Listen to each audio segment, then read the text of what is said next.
তালাকপ্রাপ্ত মেয়ে কতদিন পর নতুন করে বিয়ে দেওয়া যাবে? প্রশ্নটি করেছেন ঝিনাইদহ সদর থেকে সুলতান আহমেদ। চমৎকার প্রশ্ন। আমাদের সমাজে এটি খুবই জঘন্যতম একটি কাজে পরিণত হয়েছে।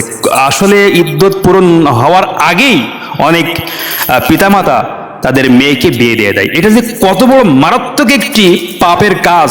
সারা জীবন এই মেয়ে পক্ষ, ছেলে পক্ষ, ঘটক পক্ষ যিনি বিয়ে পড়াবেন জানার পরেও এই সমস্ত পক্ষগুলো সারাটা জীবন জেনার গুনার মধ্যে তারা সামিল হয়ে যাবে যদি ইদ্যত পূরণ করার আগে আপনি আপনার মেয়েকে বিয়ে দেন। শরীয়তের মধ্যে সুন্দর সমাধান দেওয়া হয়েছে। মেয়ে তালাক দেওয়ার সঙ্গে সঙ্গে যদি ইদ্যত পালন না করে আপনি ভালো একটা পাত্র পেয়ে গেলে তার বিয়ে দিয়ে দিলেন ইদ্যত পালন করার আগেই, তাহলে আপনার বিয়ে তো হবেই না, এবং যতদিন এই সংসারের মধ্যে থাকবে ততদিন এই বিয়ের সঙ্গে সম্পৃক্ত যারা থাকবে সবাইকে জেনার গুনায় গুনাহগার হতে হবে। খুব সাবধান। অধিকাংশ সমাজ এটা হয়ে থাকে। তারা বলে থাকে যে আমার জামাই আমার মেয়ের সঙ্গে 6 মাস দেখা করে না, এই মাত্র তালাক দিলাম কয়েকদিন আগে। আপনার জামাই যদি আপনার মেয়ের সঙ্গে 10 বছরও সাক্ষাৎ না করে, 10 বছর সাক্ষাৎ করে না, এরপরে আপনি তালাক দিয়েছেন, তারপরও আপনাকে তালাক দেওয়া থেকে শুরু করে 3 মাস 10 দিন সালাসা করু আপনাকে অবশ্যই অপেক্ষা করতে হবে। যদি না করে বিবাহ দেন তাহলে বিবাহ হবে না, এবং সারাটা জীবন আপনার এই জিনার গুনার মধ্যে আপনি শামিল হয়ে যাবেন। দলিল কি? দলিল হচ্ছে সূরা বাকারার 228 নম্বর আয়াতে কারিমা। যদি কোনো স্ত্রী তালাকপ্রাপ্ত হয় তাহলে সালাসা করু, তাকে 3 হায়েস্ট পরিমাণ সময় তাকে অবশ্যই অপেক্ষা করতে হবে, ইদ্যত পালন করতে হবে।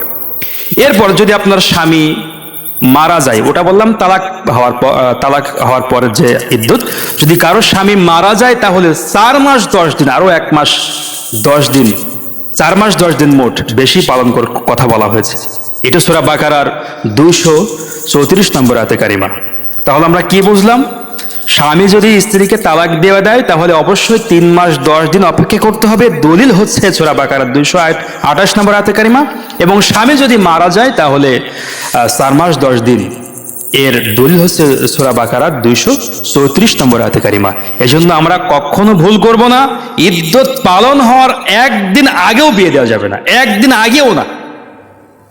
অনেকে তোড়জোড় শুরু করে দেয় যে এই এমন ভালো পাত্র মনে হয় পাবো না। আপনার ভাগ্যে, আপনার মেয়ের ভাগ্যে আল্লাহ সুবহানাহু ওয়া তাআলা যাকে লিখে রেখেছেন তার সঙ্গে বিয়ে হবেই। এত তাড়াহুড়া করার কিছু না। যদি আপনি ভাবছেন যে আর পাবো না, হতেও তো পারে যে আপনি ইদ্যত পালনের আগেই যে ছেলের সঙ্গে ভালো মনে করে বিয়ে দিচ্ছেন তার সঙ্গে সংসার টিকতে নাও তো পারে। কোনো গ্যারান্টি আছে? তো গ্যারান্টি থাকুক বা না থাকুক সেটা কোনো কথা না। আল্লাহ পাকের যে বিধান যদি আপনি সীমারেখা লঙ্ঘন করেন, যদি আপনি এই আল্লাহ পাকের এই কোরআনের বিধানকে যদি আপনি অমান্য করেন, এটা কোনো মুফতির ফতোয়া নয়, এটা হচ্ছে সরাসরি কোরআনের আয়াত। যদি আপনি এই ফতোয়াটি অমান্য করেন, আল্লাহ পাকের ফতোয়াটি, তাহলে আপনি কাফের হয়ে যাবেন। আর কোরআনুল কারীম আল্লাহ পাক বলছেন যে যদি কোনো ব্যক্তি আমার আয়াতকে অহংকার করে, অবজ্ঞা করে, তাহলে একটা সূচের ছিদ্রের মধ্য দিয়ে উট প্রবেশ করা যেমন অসম্ভব, ওই ব্যক্তি জান্নাতে যাওয়া তার চেয়েও বেশি অসম্ভব। এজন্য খুব সাবধান। আমরা ইসলাম যেহেতু মেনে থাকি, মাত্র কয়েকটা দিন অপেক্ষা করলে কি এত সমস্যা হয়ে থাকে? অবশ্যই তালাকপ্রাপ্তা মেয়ে যিনি হবেন 4 মাস 10 দিন অপেক্ষা করার পর এরপর তাকে বিয়ে দিতে হবে। আল্লাহ পাক আমাদের সবাইকে শরীয়তের বিধানগুলো সঠিকভাবে মান্য করার তৌফিক দান করুক। আমিন।